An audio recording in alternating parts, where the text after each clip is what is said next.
from Radio Row in beautiful Las Vegas, Nevada. That's right. It's Good Nevada. evening, Kuwait. Yes, good evening, Kuwait. Good evening, wherever you're listening or watching around the world, actually. And we got a jam-packed show today, don't we, guys? Oh, I know. My head's spinning. We got everybody coming. We do. And look, right out of the gate, I have to thank, Les. Les from Las Vegas Mobile IV Therapy. You may have known something was slightly off yesterday during the show when I had to kind of dip out for a few minutes. Yeah, it was a problem, and I felt like I was hit by a bus last night, somewhere around 7 o'clock. My wife was very concerned, and I really appreciate that. Me and my wife has this really good thing that when you're married for a long time, sometimes, you spend time in separate rooms because I want to watch something, and my wife wants to watch something. Yeah. But when we need each other, we're there. And my wife's like, let me order you, let me send the doctor to you, let me do this, mobile IV. And it was a good idea. So this guy, Les, who I called from Las Vegas, Mobile IV, came out, jacked me up with, the IV bag was like this big, dude. It was like a sack of potatoes. I didn't know they made them that big. Everything was in it. There was vitamin B, D, C, ink, magnesium, stuffer. And he says, you'll feel better tomorrow. I woke up this morning and I thought, I don't know, but I'm coming around. How much did it run you? You know what? It was Vegas prices or no? No, it was not outrageous at all. I thought it was going to be more. I didn't ask. That's the condition I was in. All right, fair enough. Did not ask what it was going to cost. But Les, it turns out, he does this for all professional athletes. Really? And he did the Florida Panthers. He told me, really great guy. So Les's number, if anybody is watching this that's in town and they need him this week, you drink too much, they do a special hangover IV bag, you're not feeling good, whatever, 725-272-5784. Ask for Les. From Mobile IV. Yes, Las Vegas Mobile IV. They were fantastic. And right out of the gate here today, we're getting to it. We have got our first guest here, and this is kind of cool. I'm excited to talk to Greg. Tell me again. Fisseri. Fisseri. This is how we roll. Greg Fisseri. Where are you from originally, Greg?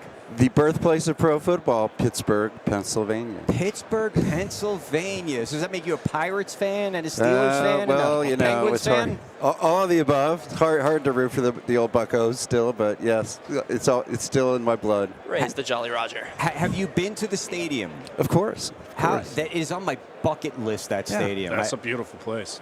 It's it's great. I don't know, they all kind of feel similar to me these days, ever since Camden Yards was built, but it's... But the backdrop of the bridge and the city behind it's beautiful. It is. It's a beautiful city and stadium.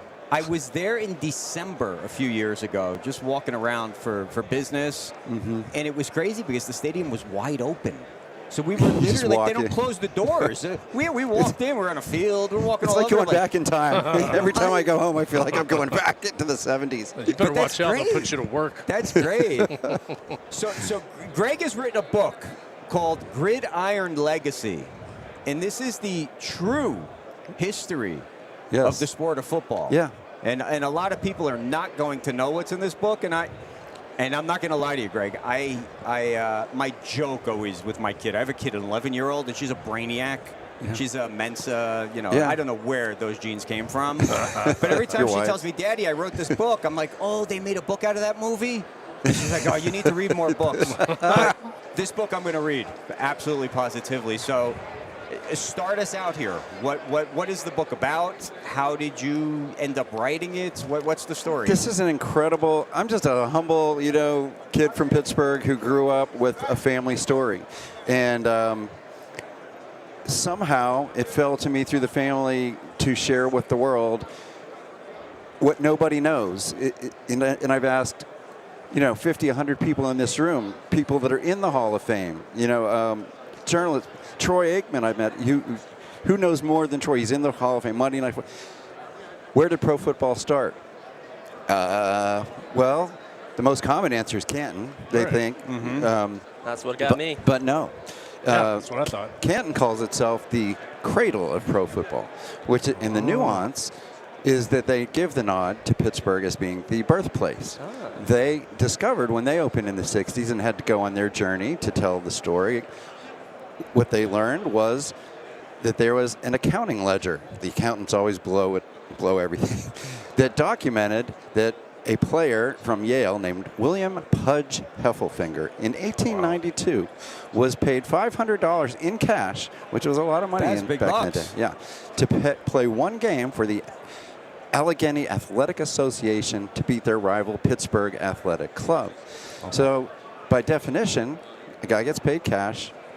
Pro football began, and week by week, a couple, more people got paid. And a few years later, you had full teams being played, and it all happened in Pittsburgh. So did this start as kind of like almost like a beer league softball sort of thing, where guys got together and said, "Hey, let's start playing," and then so college football preceded pro football. 1869 was the first college football game between Princeton and Rutgers, right? So it was shout out to Jersey. Yeah, That's how about right. that? Yeah, Jersey, baby. So the Ivy League guys, being the smartest guys in the room, sort of ran with it. And Yale, Harvard, and Princeton were the big three college football teams. And especially Yale, Walter Camp, the father of American football, led the rule change committee every year as the game evolved. And then by the time that there are then graduates, men that still wanted to play football, there became amateur adult football. Okay. And Pittsburgh led the way in that had about 5 main athletic clubs, amateur, that had football teams. And they played each other. They played colleges, and they played some other amateur teams here and there. And eventually, of course, what happens? Competition, rivalry, incentives. There were soft incentives. The people got jobs. They got watches, things they could pawn for cash. They got food. Eventually, somebody's going to get paid cash under the table. And it had to be under the table because the AAU, which we still have today, like AAU basketball, the Amateur Athletic Union, governed all the championships nationally for these clubs that wanted to participate in any sport, whether it was wrestling or track and field or whatever. And if they caught you paying anybody to play any, you were excommunicated, banned from all of their competitions. So any payment had to be covert. And that's why it was never known until this mid-20th century how it really started. But eventually everybody knew that the pro teams were in Pittsburgh. They just really didn't know how it started. To get back to the first guy, like player one. Okay. Now, are you just a gigantic football historian, or what brought you down the road to learn all this and know this? It was my great-grandfather. This was a family lore story that about in the middle of that Pittsburgh period, in 1897, my great-grandfather, whose name was Bob Shiring, he has his own Wikipedia page with all his story, started playing amateur football, and as like in his late teens or something. And by the time, since they played other good amateur teams, and then even the pro teams, one was called Homestead, which is the Homestead Steel Works, became Carnegie Steel, became U.S. Steel. They sponsored a team that was the world champions in 1900 and 1901, and they picked him up. They said he was so good. Now, this is really cool. All of these Ivy League All-Americans recognized his talent, and he had only gone through the 8th grade to school, and he had to go to work like people did in Pittsburgh, and they recruited him to play for the world championship team like that. And eventually, when pro football died in Pittsburgh, the next year in 1902, the Massillon Tigers in Ohio picked him up and 3 of his teammates to come out, and that's how pro football moved from the birthplace to the cradle. And then all the Ohio teams started getting all the pro players from Philadelphia and the Midwest and New York, and you had all the best players in the country in the Ohio League, they called it. It was kind of a loose league. But it really took off there, became a national story. Pro football was exciting until it wasn't. And in 1906, an incident happened that sort of tore down and ended pro football for several years. And that's the heart of the story, the mystery, the cold case of this scandalous episode. So what made you decide to write the book? Well, when my grandmother I heard some lore along, when I was a kid about him being the best center of the pre-NFL era. And my grandma even had an early pro history book that was done in the 70s in black and white, but it had some of his team pictures. So I knew she wasn't making stuff up. And so when she passed away in 2007, I cleaned out her house and I found the treasure trove of pro football history, his photo collection from his career. I took him to the Hall of Fame, and they were slack-jawed. They said, like, who are you? How do you have things that nobody has? Yeah. This is like finding a constitution to us. It's like Area 51 type stuff. Yeah. Yeah. They didn't abduct my photos, fortunately. But they did take copies of them, and they said, look, you have an opportunity to do a really special book if you can add the research to the photos and tell the story of the pioneers of pro football that's been lost. So what type of research did you do? How long did it take you to write the book? Mm-hmm. And did you do this on your own? Did you have a team? It was all me, man. Wow. Well, at least the research was for about 7 years. And then once I had it all together, I didn't really want to write it. I wanted to find somebody to take it off my back for me.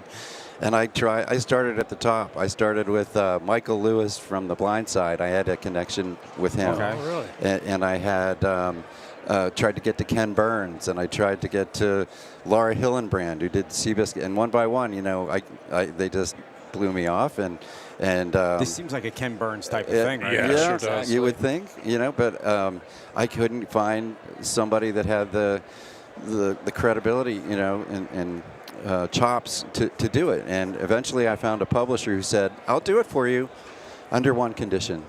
You write it, because it's you have the heart and soul that will get lost if you give it to somebody else. And I was like, oh no, here we go.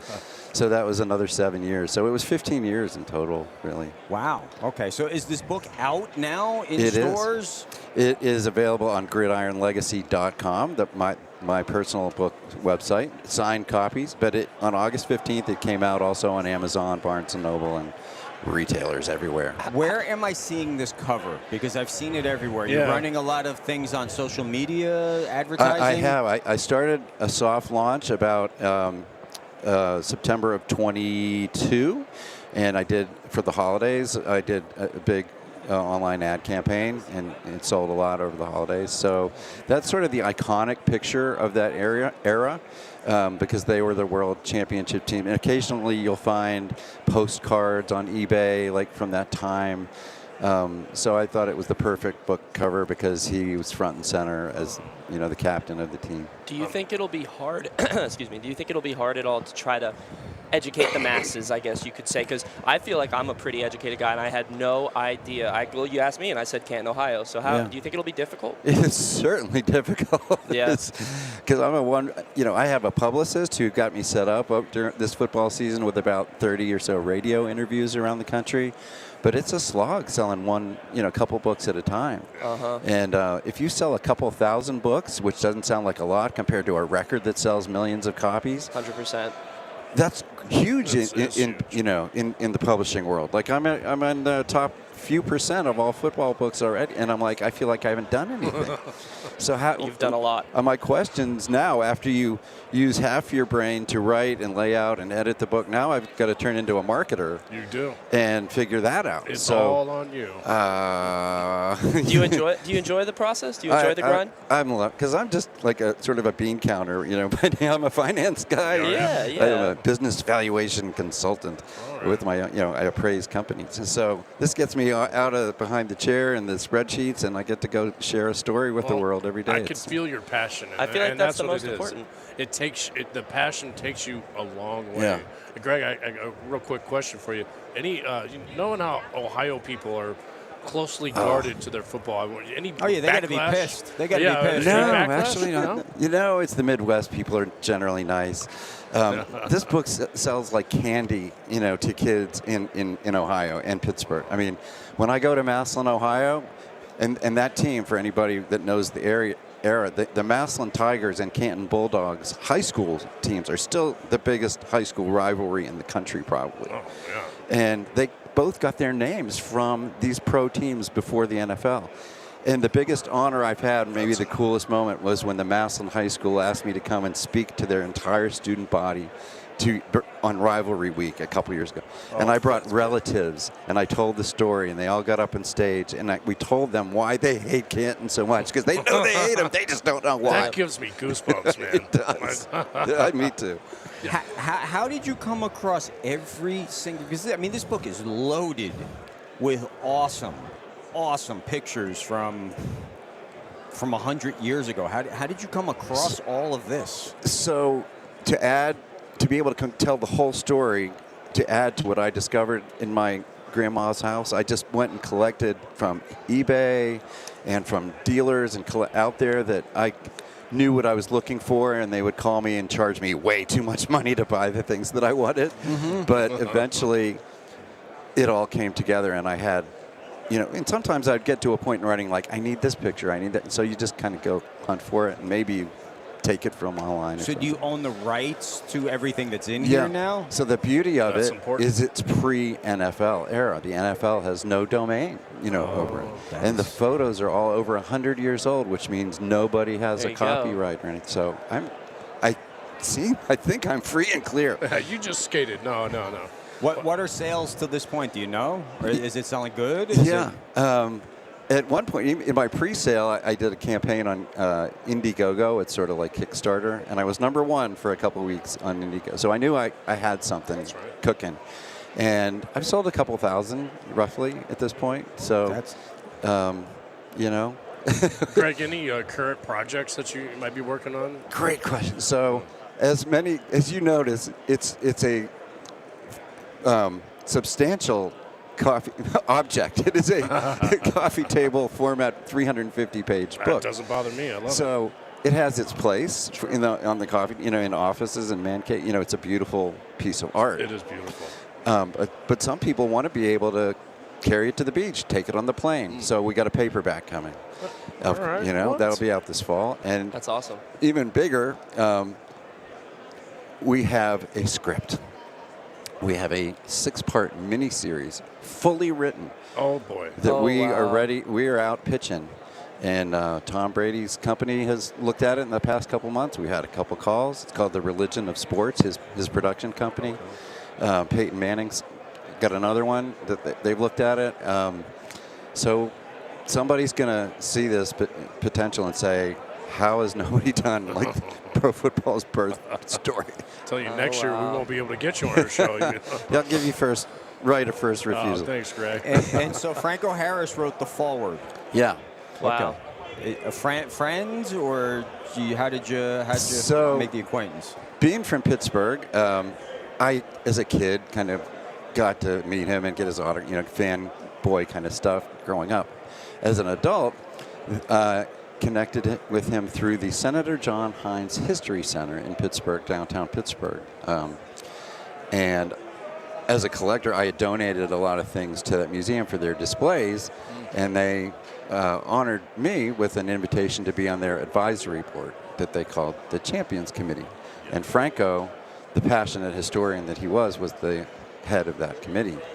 So in 2012 I sat down on the table with next to Franco at my first meeting, watching the video they put together of the greatest moments in Pittsburgh sports history, the Immaculate Receptions, and I'm looking at Franco, I'm like, this is surreal. And but he's a curious guy, and he asked me a lot of questions about myself and what I'm doing there. Why was I there? And I explained to him my project, which I hadn't even really started writing yet. It was in a concept. And he's like, whoa, you have an amazing project here. How can I help you? And I'm like, did you just say that? Yeah. And I said, well, how about, a foreword sounds like a good idea. He said, let me know when you're ready. And it was 10 years later that I called him back. That's awesome. You though. remember And me? He was joking with me. He said, did I say I'd do that? He said, no, I'm just kidding. How many times during the process, from the initial thought to the finished product, how many times did you feel overwhelmed? How many times did you feel like, I don't know, maybe I shouldn't be doing this? I thought I was a horrible writer at first. I mean, I write a good history paper, I'm good with numbers. I can read and write pretty well. Yeah. But telling a story is a whole nother thing that is interesting and captivating, not just facts and figures. So I really took me a while to find my legs and my voice and my writing, and some people telling me that, you know, what I had done wasn't good enough, and it doesn't feel good at first, and then you start doubting if you can do it. How did you push through that?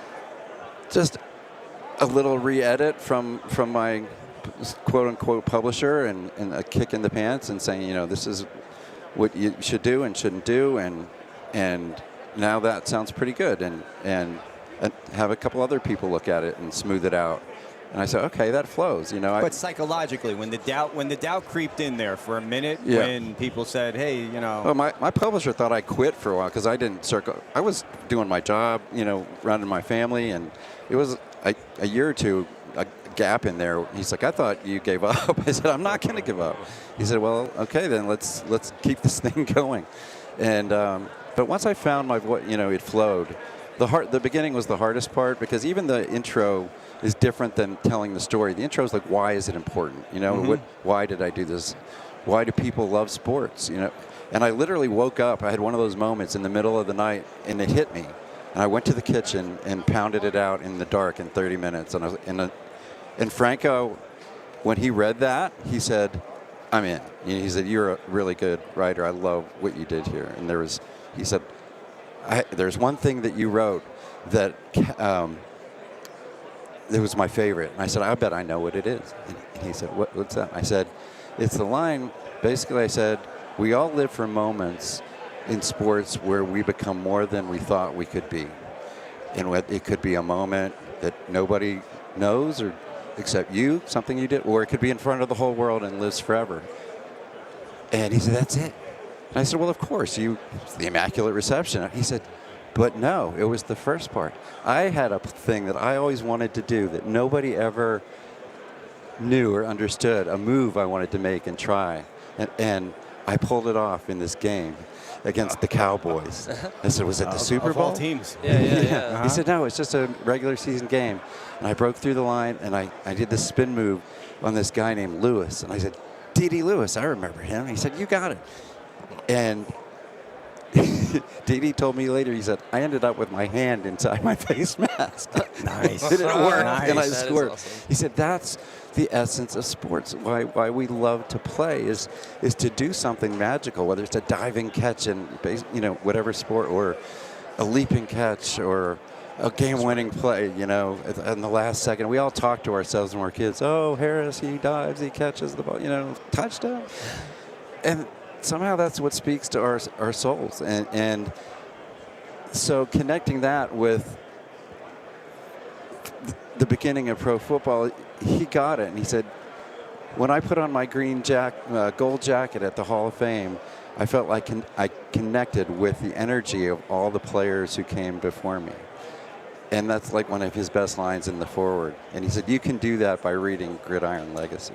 Awesome. Well, this is awesome. Tell us, where can people go right now to buy this?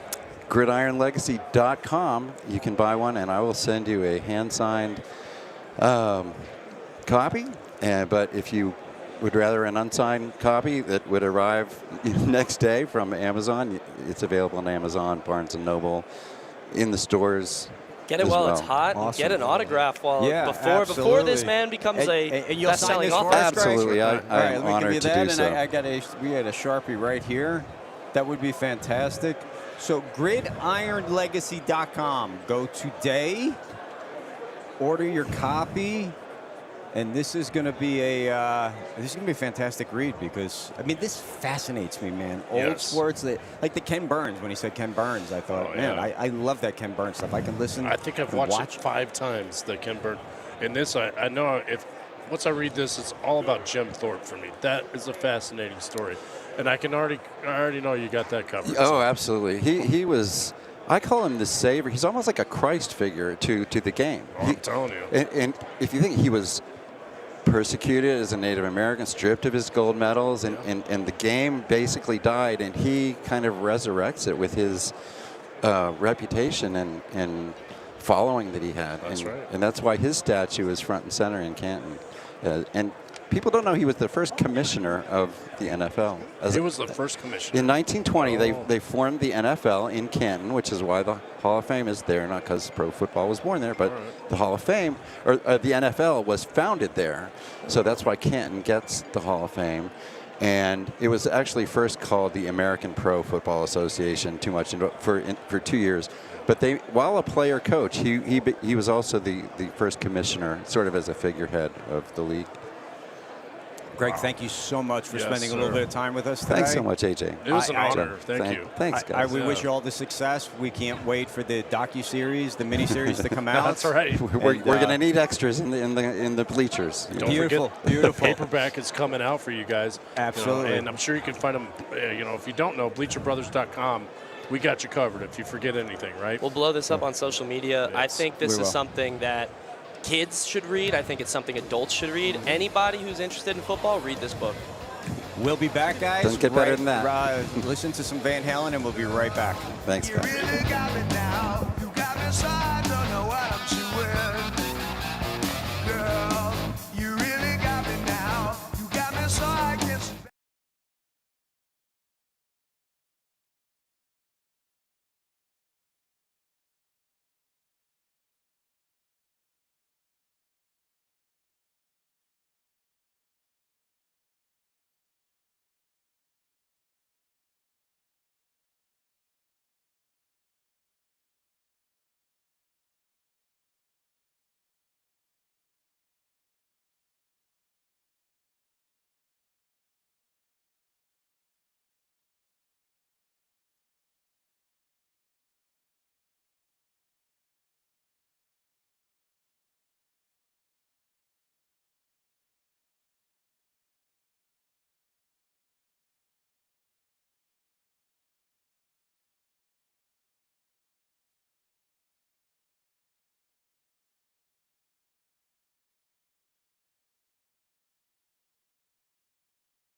Yo, what's going on, guys? Back at Super Bowl Media, Radio Row, as they used to call it.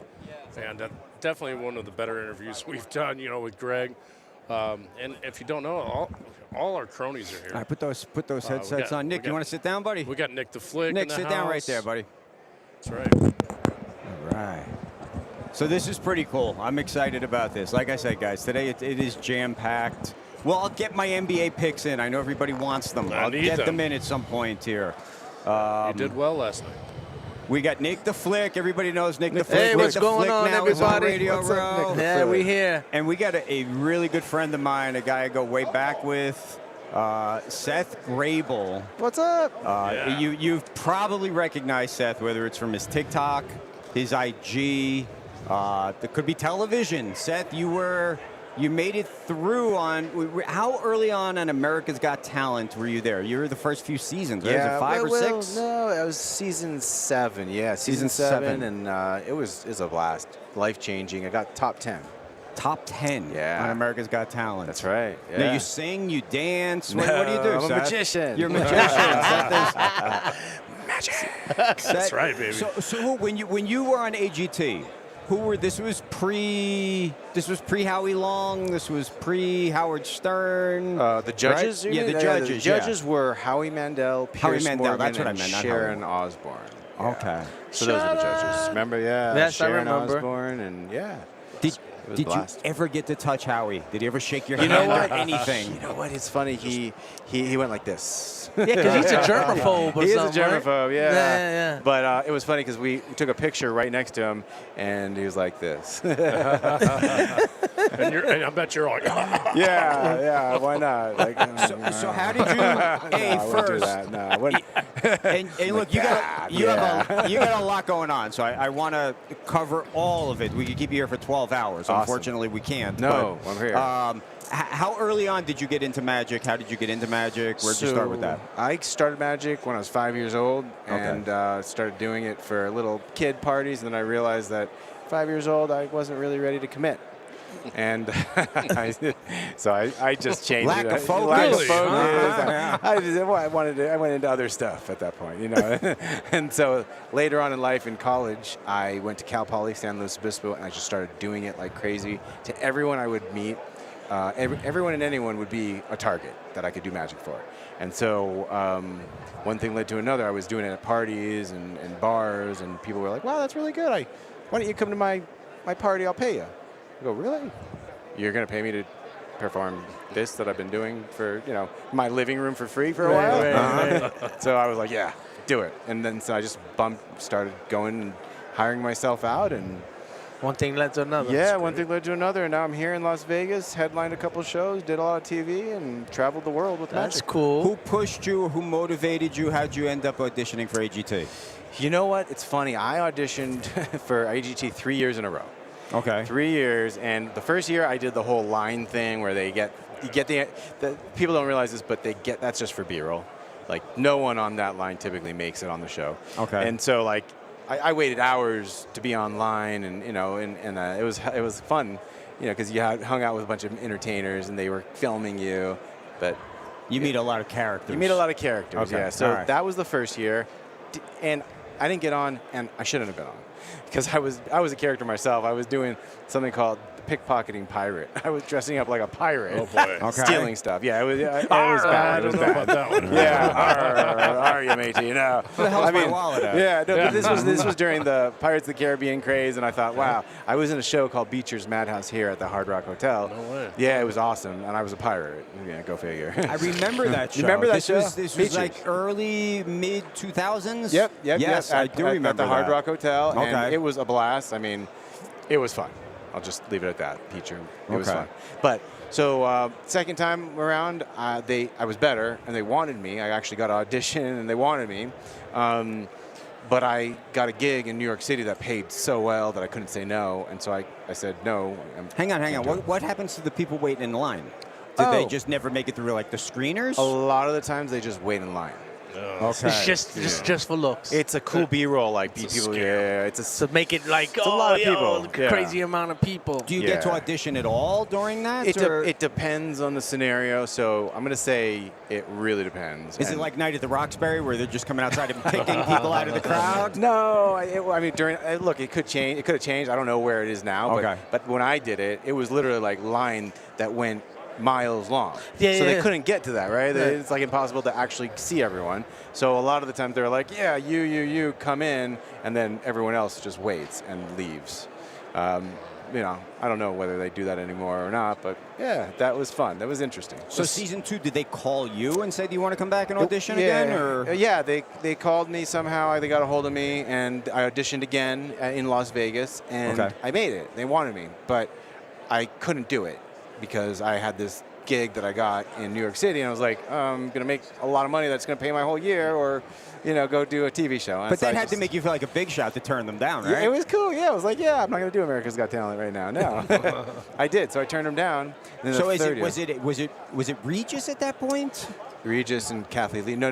Who was you're the- talking about Pierce Morgan. No. I mean, who was the Judge? not panel? the judge, the host? The hosts, when I did it was, I don't remember who was before, but It was the one I did was Piers Morgan, Sharon Osbourne, and Howie Mandel. No, not the judge, no, but the guy that the actual announced. host. The actual host who is. You know, I couldn't tell you. I don't even know. Okay, like I it don't know. was the kid with all the the guy with all the babies. What's his Oh, name? you're talking about the guy with the bandana. Yeah, the guy was married The bandana. to Bandana, not the turban. bandana, He wears sorry. the turban. Nick Cannon. Nick Cannon. And it's But not a bandana. I thought it screwed was that up. Regis But it wasn't originally. Nick Cannon, was it? Not Nick back Cannon. then. I That's thought it was hilarious. Regis. Yeah. He did it with me. Yeah, like Nick Cannon he did? hosted with me. Yeah. Oh, okay. Really? Yeah. All right. Oh, so- okay. So season 2, you turn him down. How do you make it back to season the next somehow, season? somehow then? the next. It wasn't the next. It wasn't season 2, but it was like the next Nah, I season. got it. And somehow they contacted me again. I auditioned again, and I couldn't do it.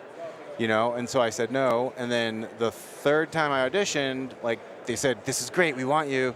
And they were like, "Seth, you've auditioned 3 times. Are you going to do it, or like, what's the deal?"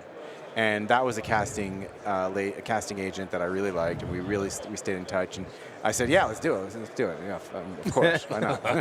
I don't have a big gig in New York now, so I did it, and it really was life changing. What was the gig in New York? So believe it or not, it was called The Box. You know The Box? No, I do not. Have you guys heard of The Box in New York City? Don't think so. It's like a hidden underground nightclub Okay. on Christie Street. Are you guys from East Coast? You sound like you're. Yeah, from but we're East not that Coast. cool. We don't You're know not about all that- the, we don't know okay. about all the hidden stuff. We can tell you where to get the best sausage Yeah. sandwiches and things like that. But Yeah, it was a speakeasy. Okay. And it was like the coolest club ever, and it was such a great gig. It was like for a month and a half. okay. So it was a pretty big deal for me at the time. Right. So when you go back and you finally commit to AGT and you say, yeah, all right, I'm going to do this. So you make it through all the different rounds in the beginning. You end up as one of the top 10, right? Yeah. But your big, what was your big thing was you made a DeLorean disappear or appear? I made it appear. or- So the whole thing was like I brought the judges back from the past. So essentially I made a DeLorean appear, and outside of the DeLorean, mini judges appeared. So I brought them back from the past, like they were little kids. Okay. And so there was mini Sharon Osbourne, mini Howie Mandel, mini Piers Morgan, and little mini Sharon Osbourne comes out and goes, "Hello, darling." And it was like, oh my God, they stole the show. The it mini wasn't about me Howie? at I'm that point. sure. It was like, oh yeah, The mini Harry, don't touch me. yeah, we could put a ball cap on him. Don't touch me. Yeah, it was fun. You know, I sold my DeLorean. I'm so upset about that. I still But think about you that. had a DeLorean. I owned a DeLorean. Oh, that's nice. Oh God, it was so cool. But I didn't appreciate it. Always remember to appreciate the things you have. You didn't take care of it, or? Well, I didn't know how to drive stick shift. Are you kidding me? I know. And I didn't. You sold it before you met me, right? Because Yeah, I could have taught you how to drive stick, I know, buddy. yeah. I never I sold a wish- DeLorean. I've never been in sold your it. It was- magic warehouse. It was in my I've never- warehouse, and it was there No, it wasn't forever. there And when- the problem is, it did leak, and so it leaked, and I needed room for more illusions. So I had this other big show in Maui, and I needed the room, and so DeLorean had to go. Did you sell the flux capacitor with the DeLorean, or did you pull that out? Great Scott! Yeah, great Scott. No, I actually kept that. It's in my warehouse now, still charging. Charging. All right, so let me ask you this, all right? So I met this guy a couple years ago. His name was Gary Friedman, something like that. And so talking to him, and he's like, "Oh, I know Seth Grabel. Your name came up. I asked you. You didn't know who the hell the guy was. So, yeah. but he did this trick, and I saw it online because I went and researched the guy, and he literally he would like take the dude's ring off the finger, Yeah. put it in an envelope, but then somehow, like 20 minutes later, you're so totally.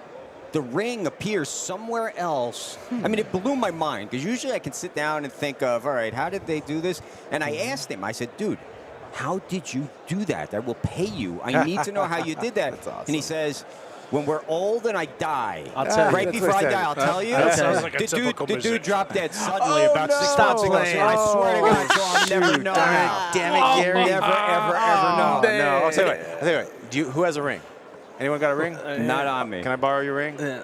Okay, right, let's do let me see this. this. All right, I'm going cool. to show you something cool with a ring. All right, this is good stuff. Now, this here. was not set up Hey, because, babe, you know, he's I don't taking know. my ring, babe, so Yeah, if it don't doesn't worry. show up. What This could happens be here it. stays here. Yeah, if it's gone, All right, you gotta keep your come eyes find on it in this, Vegas. guys. That's all right. Yeah. So watch this. Okay, I'm going to do it. Should I do it to the camera or? You're It's on, you, you're on you this and him. camera. You're You're in here, here, baby. baby. You're okay, right watch. there. Here, you come on in. Are you in here? Is No, he I'm not He's in in there there. too. You guys are Okay, both come on on camera. camera. am I? there. All Yeah, right, you're both all on right. Here, camera I'll there. do it to you so it kind of makes more sense. Watch.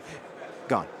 Oh, snap. Snap, right. And snap. It comes right back. Oh, Watch. This is a nice ring, too. Look, you gone. And then look. Yeah, hold out your hand. Boom. Damn. You know what? That's See right. what? I got a Watch, watch, trick. I got a trick for you. Look.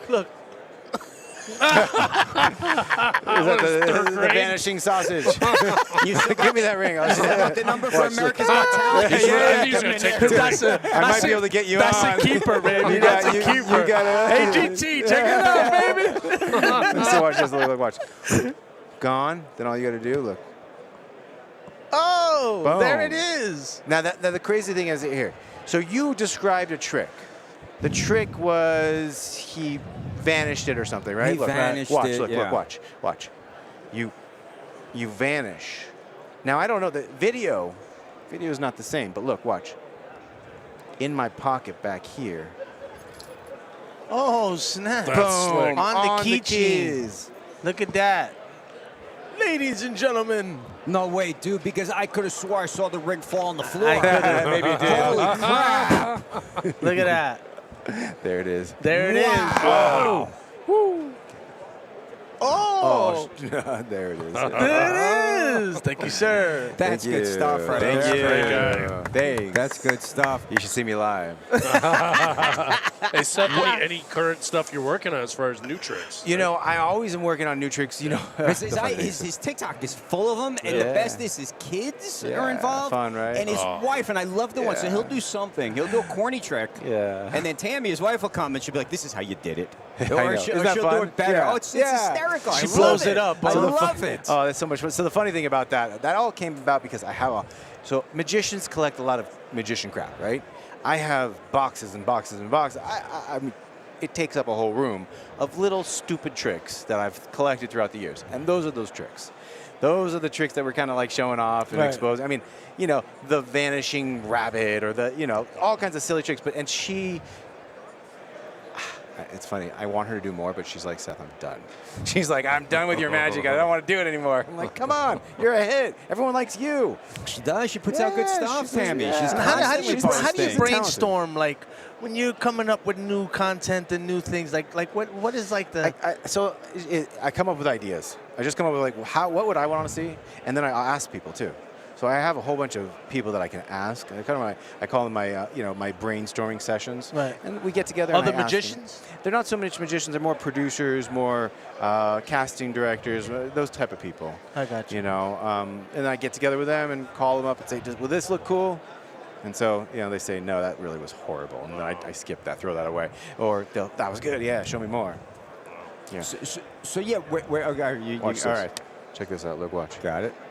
I wish, do it to that. I can't see myself, so look. Yeah, do it there. Do it Watch. there. Okay, look. You take the card and you just vanish it. Boom. Bring it back. You take the card. Boom. Look. There it is. Damn. Yeah. I live life to the fullest. I'm so blessed. It's such an amazing thing. you know, Greatest to be able to trick. do, man. Greatest trick, or your favorite trick that you've trick? ever done, and then what is your go-to party trick? Okay, yeah. Go-to party trick, very different than the greatest trick. Okay, we'll go. Greatest trick is the, let's say, the watch steal. So I could steal people's watches without them knowing. And it's sort of like invading someone's space. I go into their comfort zone, into their bubble. I call it a protective bubble. Like if I go here, it gets you a little uncomfortable sometimes, you know, but I make it more comfortable. So I start touching them and tell, hey, nice to see you. And then all of a sudden I got their watch, right? And that's a secret weapon, and it's so much fun. And people freak out. Literally, So that's from your old pirate days, Yeah, you because get a that's watch. basically like picking a pirate. I mean, Yeah, that's yeah, it's my like picking a pirate pocket, days. right? Yeah. I mean, It is. to get a watch off somebody's hand, you're gonna be slick. Yeah, it is from my old pirate days. That's Okay. a good call. I like that. I'd love you to try this one. This one's a Let me weird one. take your booty. This is not or his. So my go-to at a club or at a party, at a gig, is I make Bitcoin appear. Oh, So you ever seen one of these Bitcoins before? These are actually physical Bitcoin. Wow. People don't even realize this. But yeah, so you take the Bitcoin, you vanish it. When you vanish it, you bring it right back. You take it just gone from there. And then, yeah. Dude. Whoa, geez, there it goes. Oh, this. Crazy. Ouch. Oh, that feels good. That's right. Dude, I'm not getting anything. I was gonna say I'm not getting anything else signed for the rest of the week now. Don't worry, it didn't go up my nose. Where's Luker? Need a new Sharpie. New Sharpie. This is cool too. Like gravity drops things down, right? Gravity down. Magic drops things up. It's the only coin. Check that out. It actually falls up. That is pretty Slick, cool, though. right? Look, slow motion. And people don't realize you could just magic-y. You could do magic with anything. You know, That's fascinating, man. fun, right? Big- Yeah. Biggest crowd, biggest audience, biggest gig you ever did. Well, so that has to be America's Got Talent. I mean, that's Okay. national, international. millions It of went people. millions of people, and the Right. crowd was phenomenal. But you know, the biggest one, I've performed stadiums before, and it's been fun. But it's not the same. So you have to really like play to a camera so much, like because it's so big, Right. and it's not as rewarding for me. What about birthday parties? You ever do birthday parties? I've done some, yeah. I've done some. Not really so much for the kids at the birthday party, but for more of the adults at the birthday party. I know that sounds funny, but like. Now, we so- brought you in. Remember, Yeah, I that's brought you in right. for Oh, yeah, my of wife's course, surprise yeah. birthday party. Duh, yeah. You took me to Florida. That was a Yes, blast. yeah. That was one of the most fun times. We did a surprise 40th for my wife. She wanted a 70s theme That was so much fun. party. Yeah. And it was the whole thing was a surprise to her. She had no idea it was coming. I brought him in. Yeah. So Prepped it up. I mean, he brought my father-in-law, my wife's uncle up there. and you were made one them of the do- only birthday parties that I've done, by the way. I don't really do birthday parties. Well, you know, it pays to know people. Hey, no, yeah, That's- but for kids, so I had a blast at yours. That was like one of the most fun times. I got to go to Florida. I hung out with this guy. It was great. Oh, yeah. Yeah. He probably threw something at you, right? And you made it disappear. That's what- Yeah. That's God, you know, time flies so much. You know, one of the most important things is to appreciate every moment you got, and then be able to connect with you is really great. Because I haven't seen you in a long time. It has been quite a while. been a minute. So what are you up to these days? So I do a slew of. I do a lot of performances on the corporate side, so I still do all my corporate shows. Just performed at the Ahern Hotel last week, which was for a corporate. It was for the Concrete convention. Okay. And that was a blast. But I also do commercial real estate, and that's been a game changer in my world. That's great. Yeah, and it's funny. I joke. To get a real estate deal done, it's kind of like a magic trick, you know. But it's true. It takes a lot longer. It takes a lot of things to have to align correctly. But so I've been killing it with commercial real estate. I've been really enjoying Now, it. aren't you doing stuff here? And for some reason, I'm thinking Phoenix. You have- Arizona. Arizona. Yeah. Arizona. Okay. Yeah. Okay, So good. one of the things that we do is we own and operate medical buildings and shopping centers. So I kind of buy these things. Okay. And build up a portfolio of investments. Oh, do you know Andrew Pollock by chance? He's out there in Arizona. He's a big guy out there. Yeah. So there's Bobby Pollock, Bobby Pollock, there's Andrew Pollock, and there's Michael Pollock. Yes, Michael. Yeah, Yes. there's the three, but Yeah, Michael is he's the main guy, right? yeah. Michael's done really well. So how do you know the Andrew Pollock? I ran into him, and Oh. just living in Arizona too long. right? You know what Okay, I'm saying? cool. So- Yeah. Very cool guys. I was just at their party, at Michael Pollock's party. Nice. And phenomenal real estate guys. They're down to earth. They're good friends. Yeah. They're great guys and very, very smart. You know, Michael Pollock has specialized in taking a piece of crap and turning it into really nice. You know, Oh, so yeah. he'll take a shopping center and change the facade, make it really cool, and lease it up, and just really create value on that. Definitely. Oh yeah, you can see the value. I mean, you drive by his places. Oh, they're top notch. Yeah. We should hire this guy to work on our show. Take a piece of crap and turn it into something, you know what I mean? Really Polish special. that. I'll You work know? on it. I know Andrew. I have to talk to him. So Andrew's last time, I talked to him, and he's doing films. Yeah. Yeah. Oh, they're branched out very, very. I mean, they know what they're doing. So I'm learning from them, right? Yeah. So my house, I've got a house over there at 45th and Camelback. Oh, Arcadia. Yeah. Arcadia, you know it. I live in Gilbert. Oh, cool. Yeah. I'm trying to fight the Gilbert Goons, so I'll let the you Gilbert know. Goons? You don't know about that one? I wasn't aware of the Gilbert Oh, Goons. yeah, so- Fill me in on the Gilbert School Goons. them up. Yeah. they're- School them up. Play Yeah, action. yeah, there's these, they're minor children out there. They're basically they beat this kid to death. What? You know? Oh yeah, and they're just going around terrorizing places, You serious? and so now, what the sad thing is, the media wasn't really onto it. It took, and even the police, and finally the parents, other parents besides these kids. Yeah, they got into it, and we got to put a stop to it. And now, and long story short, as we move into today, there's the parents that are out there trying to march and protest, and now they're wearing orange. This is important. They're wearing orange to symbolize that we got to put a stop to the Gilbert Goons. I mean, some kids have already the parents have already gone to jail, but they're still out there. What are they, a gang And or so, we don't really know everything. There's a bunch of goons, right? We should have a bunch of goons. So they'll Again, like us. Goonin.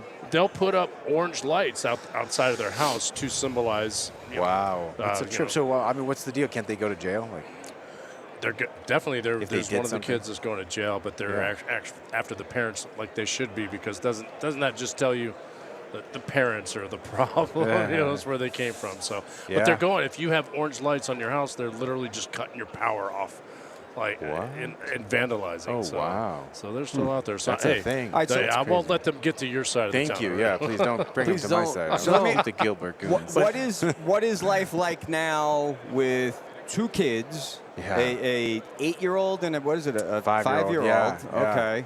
Amazing, just phenomenal.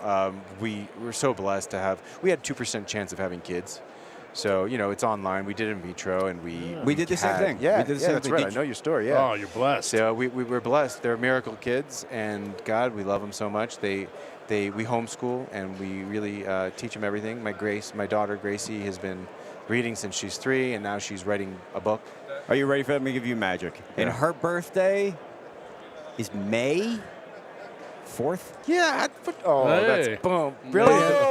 You're so good. Wow. That's not on your Wikipedia No, either. it's not. That's I don't amazing. know if you have a How'd you know Wikipedia. that? but Yeah, you're just good. your daughter was born the day of Mayweather Pacquiao fight. Ah, that's right. And I remember you I were was out here for that. I yeah, was. I remember. And I remember. chose them over the That's birth of your right. daughter. I apologize. But It's I okay. figured We you'd didn't do forgive me. anything. I understand. No, but I remember seeing you during that week. For some reason, I think we hung out doing something at We went. It possibly Something, might have been yeah. that trip or not that one trip. of the. Yeah, it blends. And, But- and Tammy now is a homeschool teacher. She's a homeschool teacher, and she does stock options. Okay. So she's killing it with stock options, and she teaches the kids. She grounds them. Every day she's bringing them places and teaching them. She grounds them. They're not in No, trouble. not in trouble. Grounding meaning like Yeah, I know level what them you out. Right, Level right, them right. out. My And- daughter does that. It's so funny. She'll do that. I'm like, how do you even know that word? Oh, they're all smart asses, She's aren't so they? smart. Yeah, yeah. So we have a geology class right now. I'm in our property. We have a bunch of water situations going on because we live next to a mountain, and Camelback Mountain. yeah, well, that's a different mountain. But yeah, we live in Boulder City, and so. Oh, my fault. Okay. Yeah, no, we're on boulders, and so I'm taking all these rocks, and I'm putting together a geology study for them, so they can learn about amazing quartz and magnetite and all kinds of So you're things. involved in the Stalactites. homeschooling. Not as much as I should be. Tammy's really spearheading that. Okay. I just do what I can. I did none of it. We Yeah. homeschooled for a year during the whole COVID thing because of my wife's situation, and might have been 2 years that they did it, but I had no part of it. So. Yeah, it's hard. I mean, it's like a full-time job. It Yeah. is a full-time job, and she does it every single day. She's got a curriculum that she follows, and it's pretty amazing, pretty incredible. Actually, in Arizona, they do a big convention, homeschooling convention, and she goes to that. Oh, I didn't know It's that. becoming more and more of a thing with the homeschooling. You know, I've noticed in the last few years, like more and more people are taking them out of school. Yeah. And just Well, COVID, everyone was out of school Right. pretty much, or it was a little weird, and then now it's just I don't need to get into politics, but I don't believe in our system right now. It's not winning. right. Yeah. exactly, Yeah. exactly, Yeah, exactly. if you're talking about Arizona too, they've always been way down there. Yeah, So- Vegas is low. Yeah, Vegas is Vegas is low. pretty pathetic, actually. Get it up, guys. Come on, let's get going with the. Our kids need to learn a little bit. No, Did you for vote sure. yesterday? You know, I didn't. So I thought, and we Is it won't go into was this it whole yesterday? thing. It Was was it yesterday? yesterday. Wait, what about- But Nikki Haley was the only one on the ballot for the Republican. No It was way. yesterday, and again, it's tomorrow. I'm not really Well, then I'm quite gonna sure go how tomorrow. it worked. Yeah. But Nikki Haley lost because it was so Nikki Haley or anyone else. Was literally Wait, it how was, does that it was, even work? That I was it. love It was it. like anyone else or Nikki Haley. And anyone else had 62% of the vote. Get Nikki out Haley of got the town. rest of it. And then Biden won the Democratic crazy. like 95-5 or some nonsense. Like, man. but Yeah. something is, I guess, the caucus is tomorrow. Easy, this is or- PG-13. I yeah, get but- lost. I get so lost in it. I don't know. So if somebody wants to hire you, if somebody wants to see more of you, where are they finding you? Find me on my website, SethGrabel.com. You can get a hold of me there. You can also just type in my name, Seth Grabel, and stuff pops up. Like magic. Magic, yeah, it's Google. It pops up like Google, magic. yeah. But no, Seth Grabel, just type in my name, and SethGrabel.com is the best way to get a hold of me if they want to get a hold of me. I've known Seth for it's close to a decade now. Yeah, I've known yeah, Tammy at probably least. a little bit longer than that.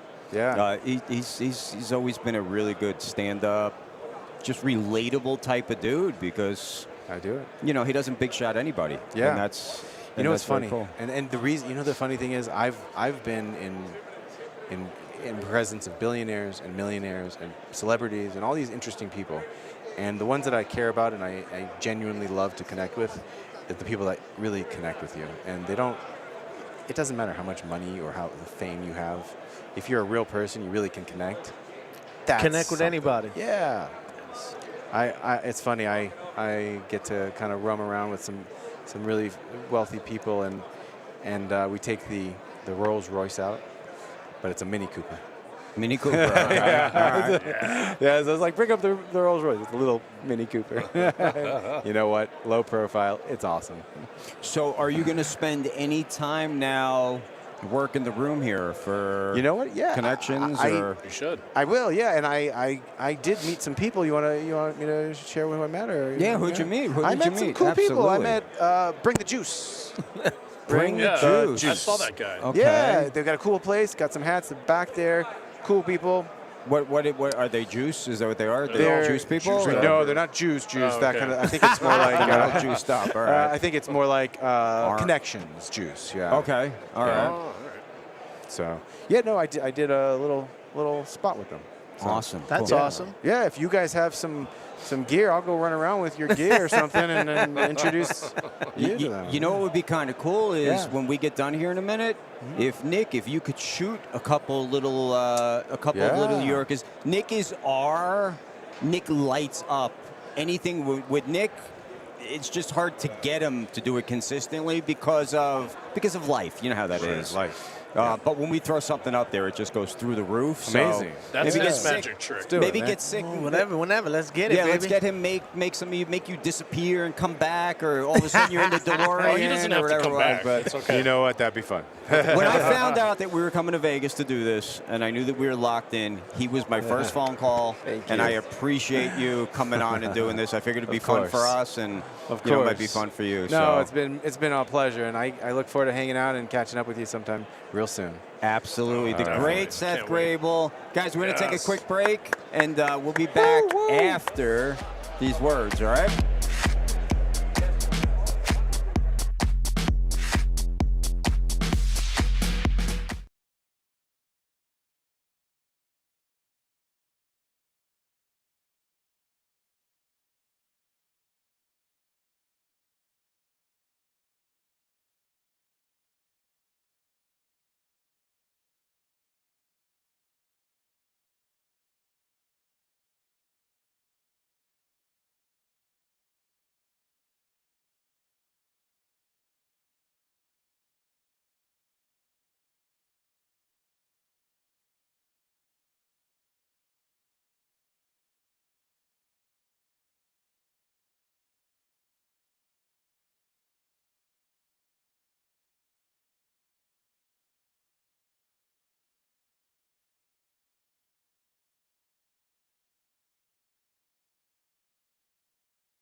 How you feeling, buddy?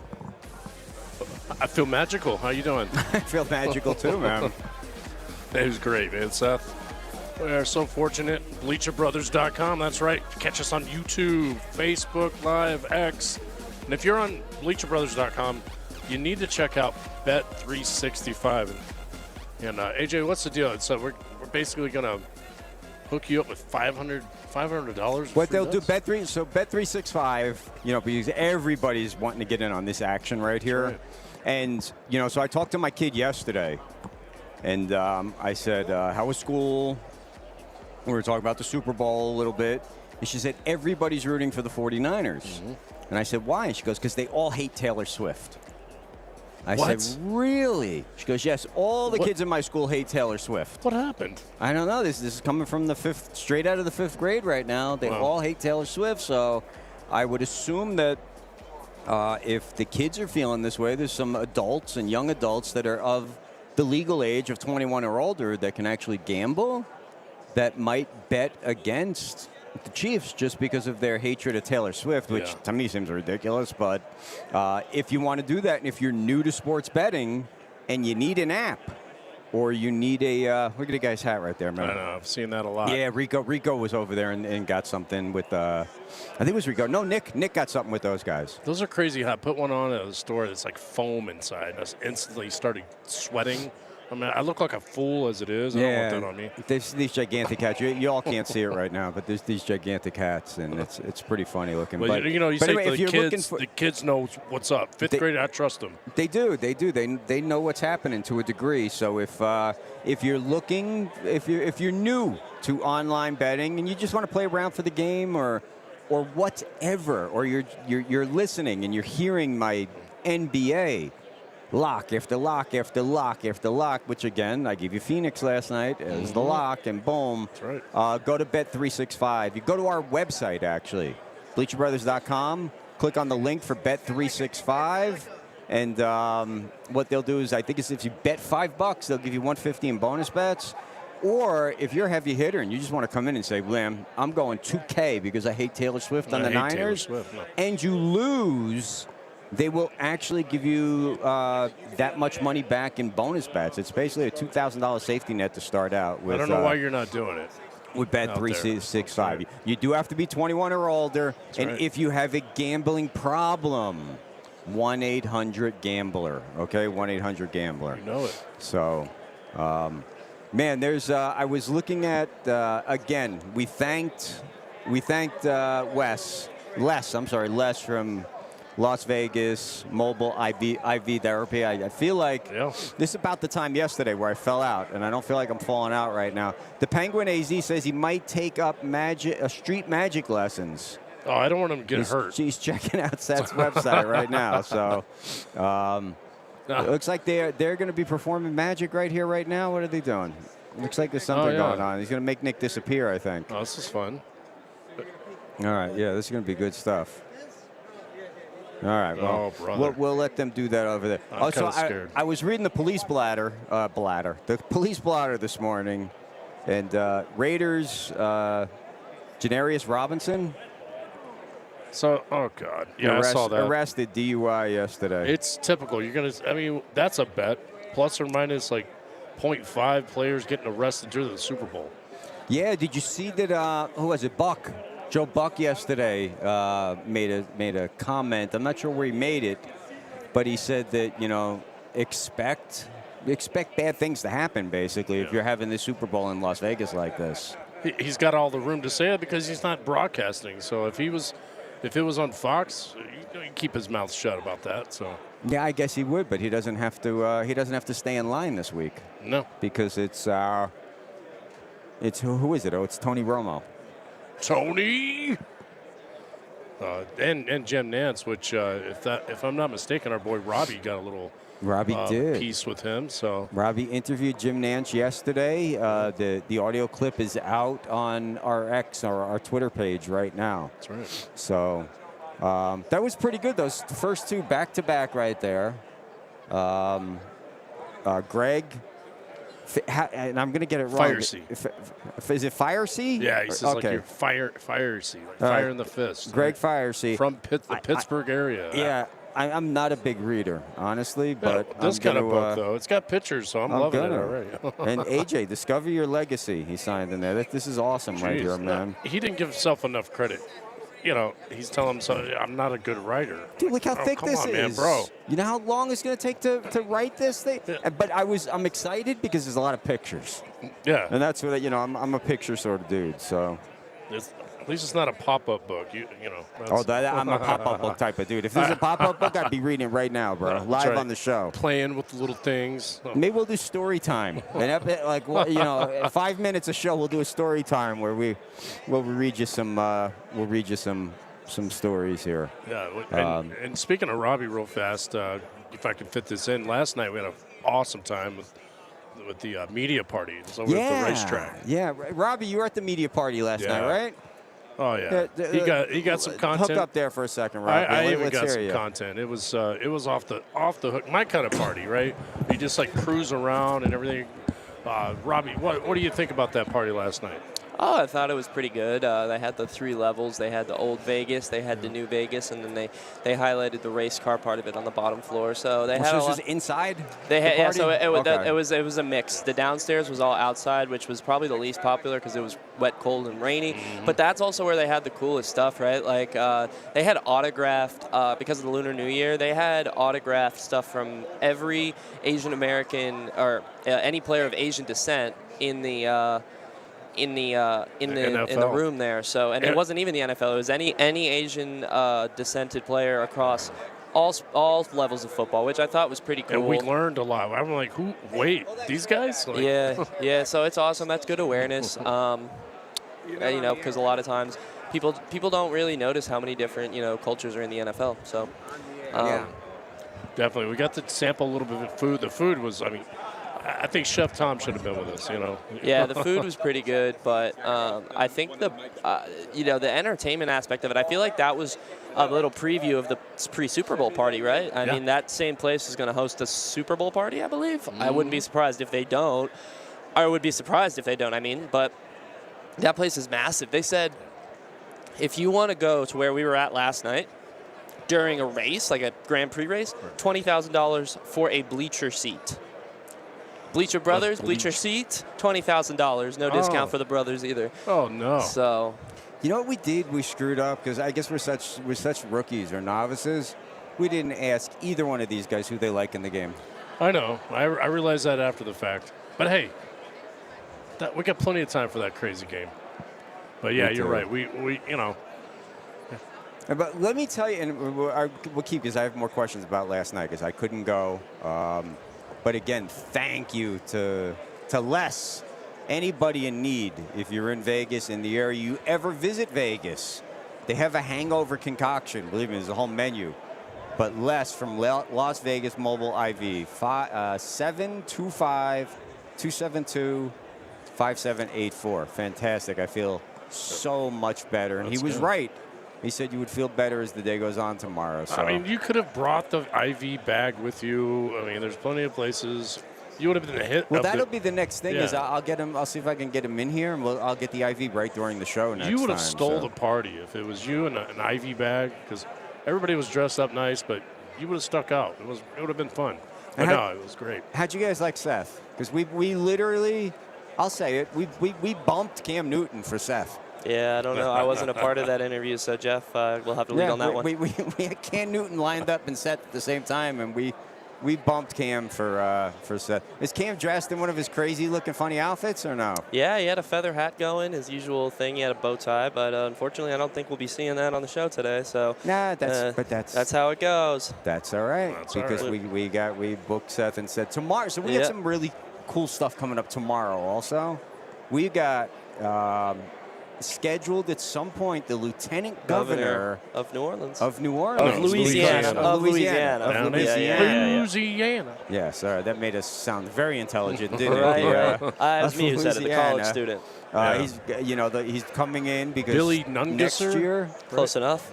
Next year's Super Bowl is in New Orleans, so you get the New Orleans committee doing their thing. Now we've got We have one of the characters from SpongeBob. Oh, wow. The guy who voices SpongeBob. Wow. Gene Clemens, I believe. Yep, is from the Athletic. Gene Clemens from the He's the head Athletic. fantasy football guy over there for the Athletic, so he's going to come on tomorrow. And we'll fantasy. be able to talk shop. I mean, maybe not fantasy, but we'll talk about the game. He's a very smart guy. He goes by Coach Clemens, so Nice. it'll be be a good interview there. And who knows? Maybe we'll squeeze Cam, and maybe Cam will become like our Matt Damon is to Jimmy Kimmel. Oh. Where it's at the end of every Jimmy Kimmel show, he apologizes to Matt Damon because they couldn't get him on that day. Yeah, Literally yeah. does that every single night. So, but at the party, what was cool that you saw at the party, or who was cool that you saw at the party last night? I honestly, I mean, the only NFL player I saw, I'm sure there was more, but Jacob Johnson, he's a fullback. He was on the Patriots. I saw him for a second. But other than that, I mean, there's a lot of big media heads. I met the director of the Las Vegas committee that's putting this on, that put the whole event on last night. He's a good dude. It was a wide variety of people. Who's the BattleBot guy? Oh, yeah, so Steven Luker. Steven Luker, love that Yeah, guy. Steven's going to try to meet up with the head of BattleBots. He might even go to a BattleBots event today. They had that, the machines that fight each other and kind of destroy each other or whatever. Never heard of it. I'm not the biggest fan either, but Steven is an advocate fan, and he saw him standing there, Steven did, and Steven was kind of just... wasn't going up to him a little bit. He was kind of just, staring him down. And I was like, Steven, if you're a fan, come on, come talk to He was standing there alone, and this dude was the producer of the show.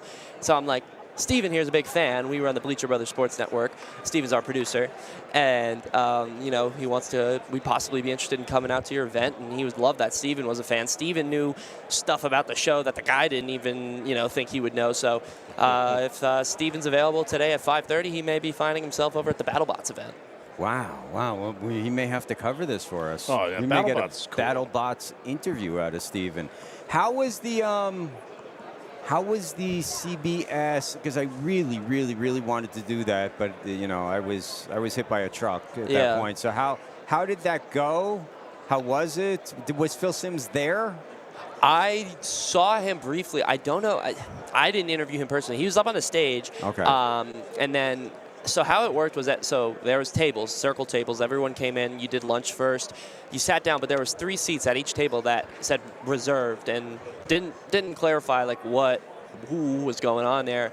And so after they had everyone come up on the stage, they had three people from CBS per table sit down. So my table was Coach Bill Cowher, I had J.J. Watt, and then I had Jonathan Jones, who's the lead insider for CBS. I asked Coach Cowher, from a coach's perspective, how do you think that Brock Purdy earned the trust from Kyle Shanahan so fast as a rookie last year and now?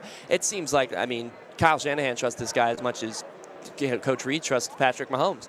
And we can pull up the audio after the next break and we can put it on the air. I don't want to misquote him, but he gave a good response. I got to talk to Jim Nantz. I asked him and Jonathan Jones, the two broadcasters there who didn't have NFL ties beforehand. And I wanted to talk to them a little bit about, their opinions on how somebody should go about trying to make it in the sports journalism field if they don't have a step up of some sorts. And they both gave really good answers. And it's a grind. You got to enjoy what you do. You got to put effort into it. Jim Nantz, his biggest thing was read, and don't just read about sports. Read about everything. Be able to tell a story when you do a broadcast, because anyone can pull up ESPN or Ken Palm or any stats website and talk stats, but not everyone can quote something from a philosopher mid-game.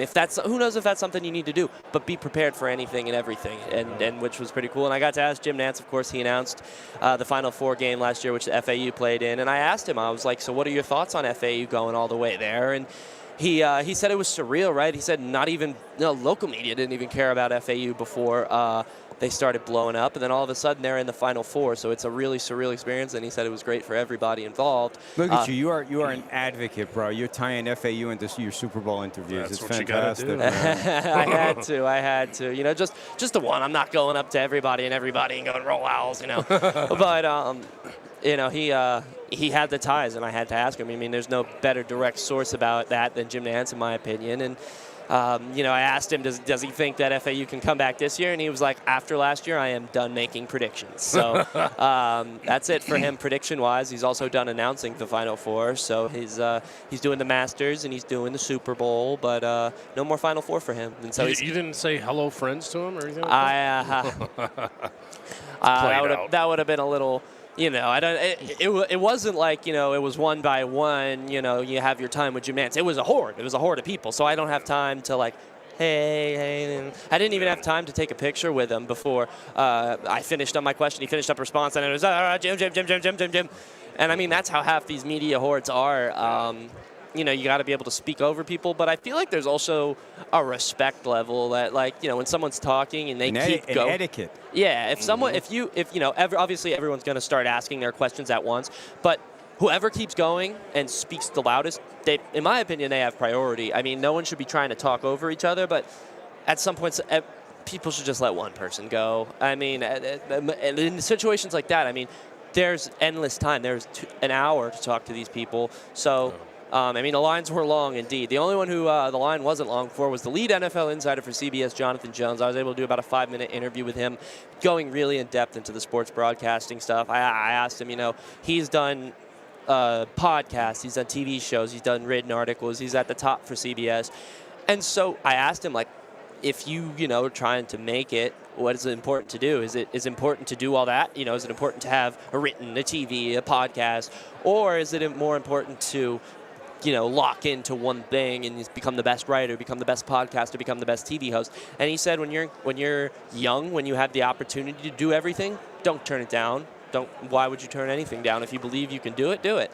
But he said, once you're kind of established in your career, it's kind of better a little bit then to focus in on something, because that's when, they're looking for people at the top of their game, right? The Athletic or whoever, Fox Sports or the biggest of the biggest, they want one person to do one thing. They don't need you going all over the place. So it was a good perspective. So you were confined to that table, or could you table hop?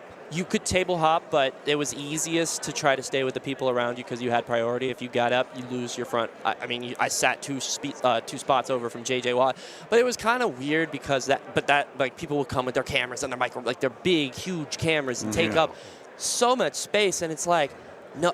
I don't know. No one was doing a live news broadcast from in there, so it's just it was a little bit hectic. I wish they kind of restrained the camera people back to Last year, what they did is they set everybody up, kind of like what you guys had Monday night in the stadium. Yeah. Everybody had their own little podium. Gotcha. And you could go from Jimmy Johnson to Gronk to Howie Long to the other. It wasn't really like that. I mean, you could have tried. You would, and that's what I did for Jim Nantz. I wasn't in Jim Nantz's line. I finished up with Coach Cower, and I went over to Jim Nantz, and I had to wait like 20 minutes to try to fight through. Because unless I'm it's like a rave and I'm trying to push through to the front, I'm not doing that in a media setting while I'm in a suit. That just seems a little bit out of pocket. So you wait your turn. When somebody moves, you step right in there. And it took me some time, but eventually I got face to face with Jim and asked him the questions. They had the voice of SpongeBob there. They had Nate Burleson. They had Dylan Schefter. They had who's the other kid from Nick? I don't know his name, but they had anyone who had anything to do with the Super Bowl, they were there, and it was a good hand. I mean, I talked about it yesterday on the show. The amount of cameras is a record high. They're going to have, for the first time ever, they're going to have drone cameras. Part of the Super Bowl. So overall, I really think it's going to be a really well covered Super Bowl with some really great announcers. Tony Romo had. Oh my. Tony Romo had the biggest crowd of them all for sure. Last year, it was Gronk. You could not get close to Gronk, and it was all women. It was all chicks. Yep. I mean, I want to make it over to the Chiefs media day one day this week just to see the amount of horde of reporters that are surrounding Mr. Kelsey. And if anybody, in my opinion, if anyone is still asking about Taylor Swift after Monday night, that's just a waste of question. Monday night's supposed to be the fun night when you get the Taylor Swift or the cheeseburger or the Patrick Mahomes, you sound like Kermit the Frog or whatever. if you're asking that kind of question in a press conference that's not that, then what are you doing? How In my it's opinion. changed. No, you know? it's time to dig in, and we need to start tomorrow, starting to really look at this game, Yep. Yeah. start to break it down, Yeah. and then Friday we're gonna have to put our picks out, and we need to start creating this parlay right here. I don't want you to go anywhere, man. All right, unless you have to. Do you have to go somewhere I right have now? nowhere to go. All right, so what we need to do and get this in is I got to get my NBA picks out there for today because, as sick as a dog as I was yesterday, Robbie, Still, nailed it. Absolutely, positively nailed it. It's like the post office. You know? And I'm in a head-to-head with Pete Shepard, bet for bet. And I got the impression this morning that Pete was surrendering because I said, Pete, you're in a must-win tonight, buddy. And he went, and walked off. So I don't know what that means. All right, so here's what I got tonight. No, AJ, before you do, AJ, it's like the post office. Come rain, sleet, snow, he will still do his picks. So I'm telling you guys, if you're not on BleacherBrothers.com, you're doing something wrong. Yeah, and what you want to do with my picks is download the Bet365 app, okay? Or you can go to one of our articles. We're friends with BetMGM. We're friends with FanDuel. Yep. We're friends with BetRivers. But right now, I think Bet365 has got the best deals going on where, you want to try one of my NBA picks. Go put $5 on it. Go to our website, click on the link, download the Bet365 app, bet $5 on it, and you'll get $150 in bonus bets. Plus, I guarantee you'll win the $5. You'll get your $5 back and win $5 on it. So, or take one of my little parlays and turn it into something. But so tonight, and because of my condition, I did not handicap all the games. I did this kind of like a horse race. I went down, looked at some, and immediately went through them. Like Toronto against Charlotte, both of these teams suck. They suck beyond suck. Yes. So I didn't even bother looking at that. All right. bet the under. Actually, those are the type of games where the over hits just because they don't play defense. Yeah, they score points. Golden State and Philly. Philly is effed right now, in my opinion. Without Embiid, absolutely. Yeah, and Golden State they're one of those teams. They're more of a mess than not a mess, but who knows? Atlanta, Boston. I did not look at this. This was one I probably should have looked at, and I can eyeball it real quick. But San Antonio, Miami. Again, Miami. You never know what they're going to do. So I looked at Cleveland against Washington. Cleveland's minus 11.5. My calculations have Cleveland winning this game by 13 points.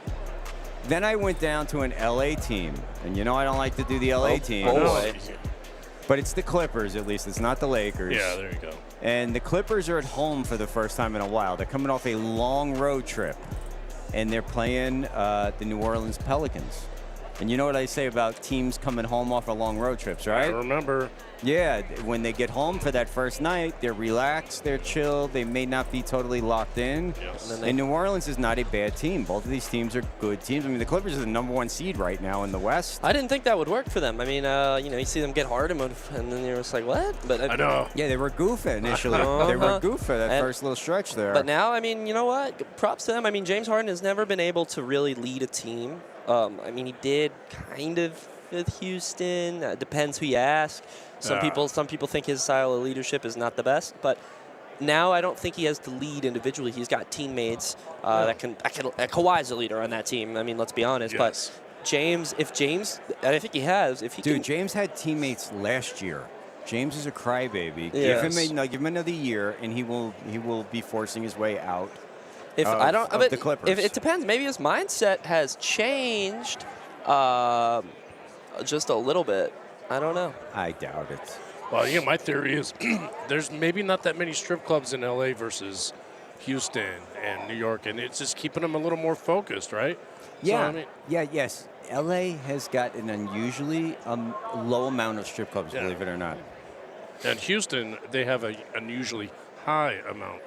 Of strip clubs? To the point where in it's Houston? I can't explain it, but they're, we used to go by and we're like, hey, live nudes. My dad's like, better than dead ones. I'm like, oh, that's disgusting. While we're on the topic of gambling, Yeah. I went to, we went down to the slot machines. It was my first slot machine experience here in Vegas. We left up $25. He's up, baby. He's I know. Well, you need to recoup the ATM fees, basically. Yeah, right. The ATM fees were $9, so we're up $10. We're up $10. We are up 15. We're up That's 15. it, baby. The game we won on was called the Big Fish. That one seemed like it was cooking for me. That's when I won. That was the green machine. The green machine. Yeah, Because okay. it was the Big Fish was the one that was bad. Big Fish that's was right. bad. That was the one where we tried to pull the lever and it was like not even working.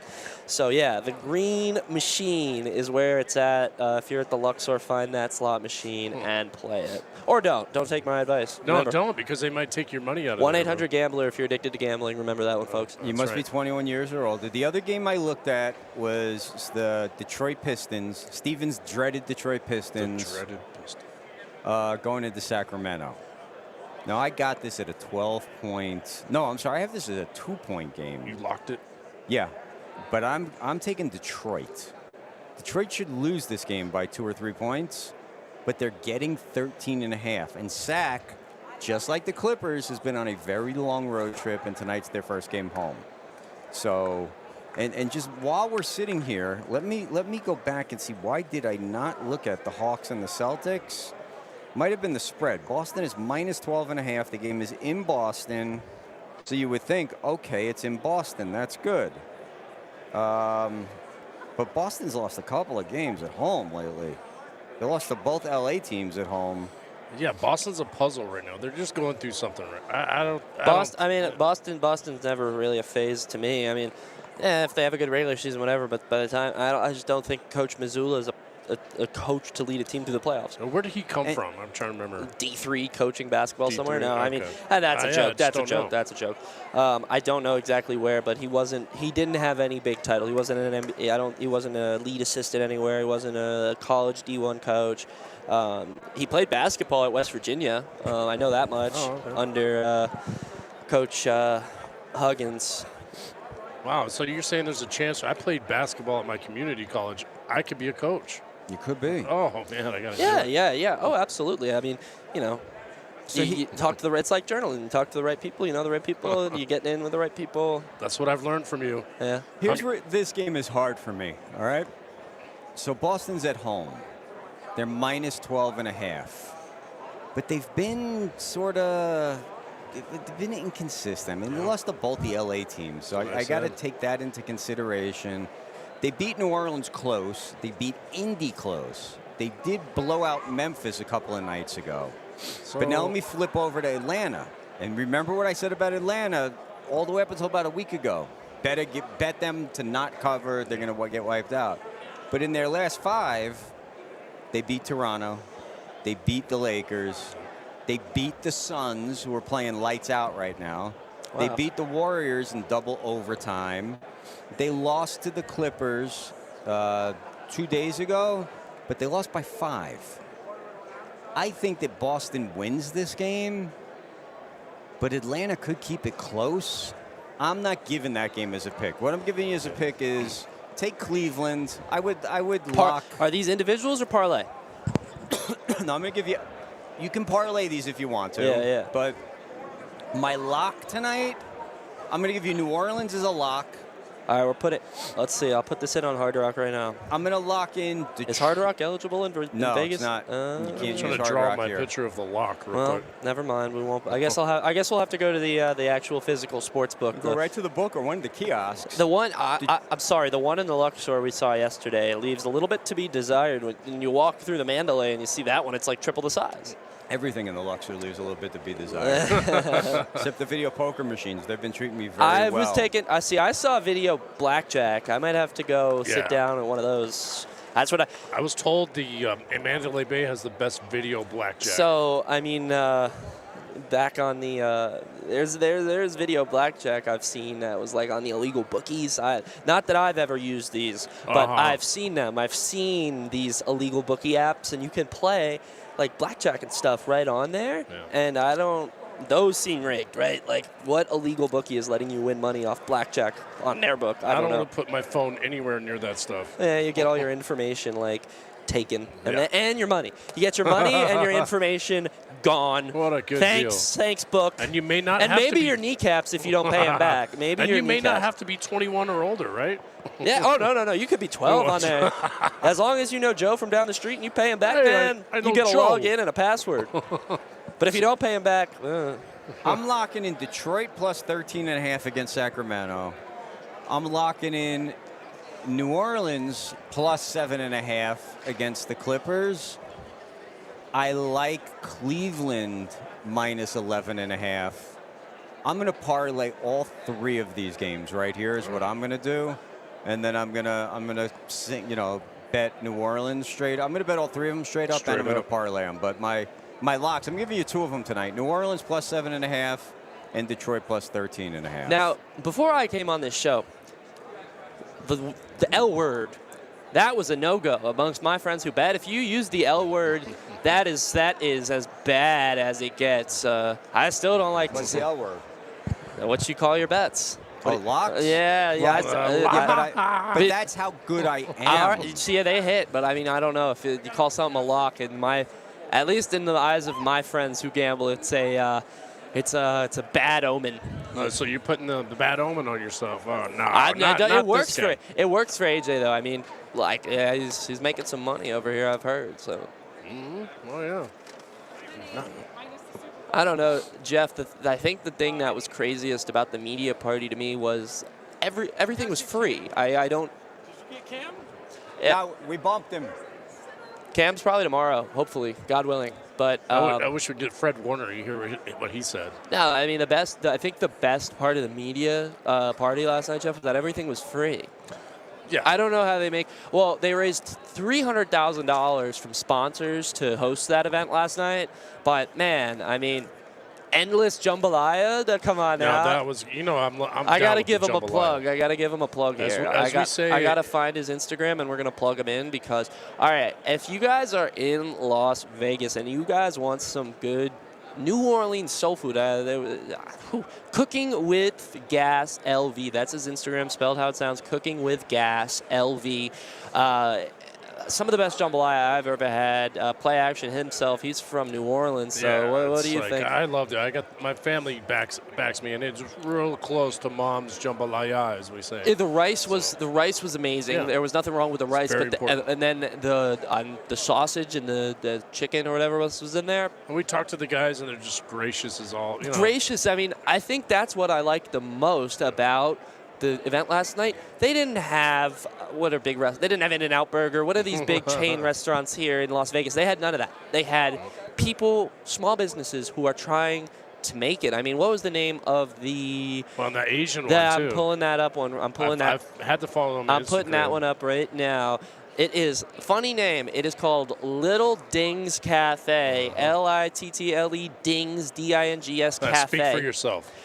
Me, Luker, and Play Action over here. We got their popcorn chicken.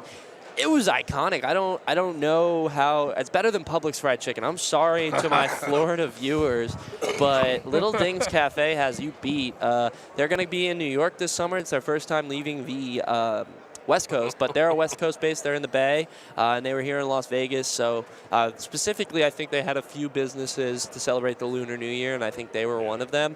But they deserve all the publicity in the world. If any of you guys are in California, Las Vegas, look up Little Dings Cafe and go get yourself some popcorn chicken. I think Seth Grabel, he would love it because I told him, I was like, what is in this, magic or what?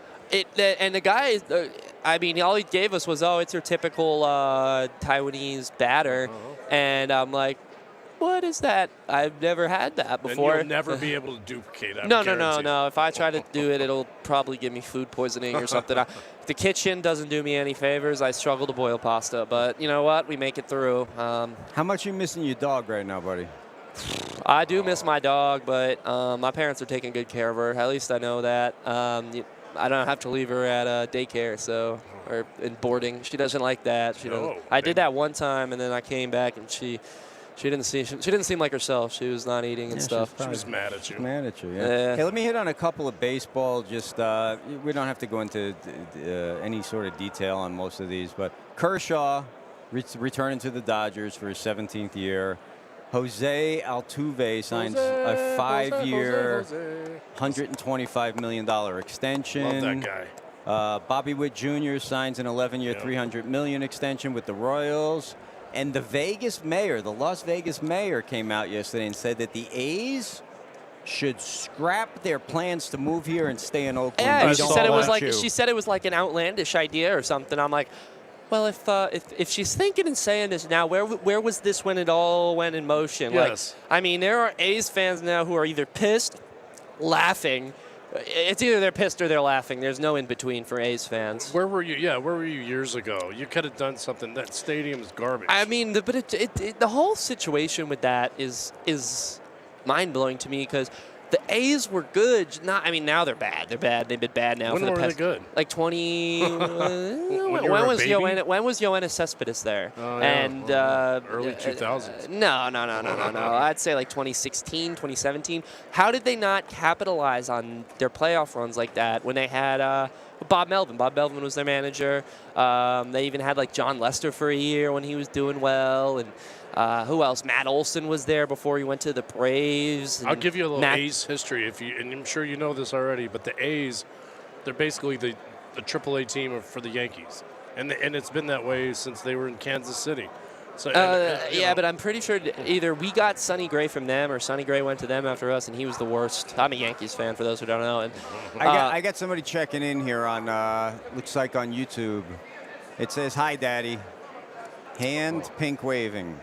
So that's from my kid, Malia. All right. Checking in. Out of school, came home, watching the show. Hey, baby, I love you. I miss you. Oh, glad you're with us. that's awesome. Pitchers and catchers report in 6 days, 7 hours, and 29 minutes, and 40 seconds. Go D-backs from the Penguin AZ. Oh, that sounded like what Bill Perkins would say. I know. This is a That's our Penguin big AZ baseball move. guy. So, Go ahead. No, I was gonna say the Penguin AZ hopped on. He was on our show yesterday, right? Yeah, we filled in for Tony Bruno Yeah, out there yeah. at the end. Awesome, and he called which in? was cool. Well, you know, and Tony Bruno, I felt bad. He got to go fire on his bet, so we filled in, and we got to talk to the two doctors. Oh of yeah, we education. got to get them on our Bleacher Brothers show, man. They were some intellectual people, and We me and had- you matched that energy, though. You were phenomenal, and I think we had to bring our A+ game, no pun intended. Oh yeah, and, plus. and they carried me. Not that too, we don't. you know, Not that we don't on the Bleacher Brothers show, but when you got to fill in for Big Tony and they got doctors coming on, it's a little bit of a different. it wasn't Dr. Dre. No. Not Dr. Drew or Dr. Phil, not right? Dr. Love. Dr. Seuss. So tomorrow, guys, remember we've got because we're gonna put a bow on this for today, but tomorrow we have officially scheduled at this moment the Lieutenant Governor of Louisiana, not New Orleans, Yep. of Louisiana at some point right. with the New Orleans Super Bowl committee. Yep. We've got the voice of SpongeBob. not of SpongeBob. Patrick? Of Patrick Oh, okay, on my bad, my SpongeBob. bad. And then we've got Gene Clemens of The Athletic coming on with us all tomorrow, amongst, I'm sure, that other people will be Pop in? coming on, popping in and filtering as well. But today we need to thank Greg Fiersey. Fiersey. Oh, he in was his the best. book here, Gridiron Legacy, Pro Football's Missing Original Story. Check this out. It was Go a gr- to gridironlegacy.com and get the emotional. book. I That know. guy. I mean, I was talking to him. You can tell it's something he's passionate about. And I mean, I wish I was a little more involved in that email. I was unfortunately trying to deal with a publicist mid-interview. Learning how to multitask on the air is a tough It is tough, task. man. I got to It's learn, tough. but that's a process. But anyway, he just seems like he's about his business, right? I mean, Yes. he went immediately in from transitioning from writing the book. Now he's in that marketing mindset, and it's important because if he's able to sell that book, it's going to sell. That's right. He had to do it all himself. Thank you, Seth Grabel, for coming on with today. Seth was on Magic Tricks. He's out with Nick the Flick right now. Keep an eye on our socials. We are dumping all sorts of content. Uncle Rico's out roving. Luker's out. Nick the Flick the is Flick. out. I mean, we are full force. Might even all get some day, written articles. every day. Robbie LaStella. We will be back tomorrow at 3 p.m. Eastern, 12 p.m. Pacific. That's right. And until then, everybody have a great day. Flip over to TBSN or the TBSN video feed because you'll catch Tony. a lot of us on there I this hope you have a afternoon great as well. day, Kuwait. and have a great We day. miss you. We Kuwait. miss you. Absolutely. Until tomorrow, adios. For Bleacher Brothers.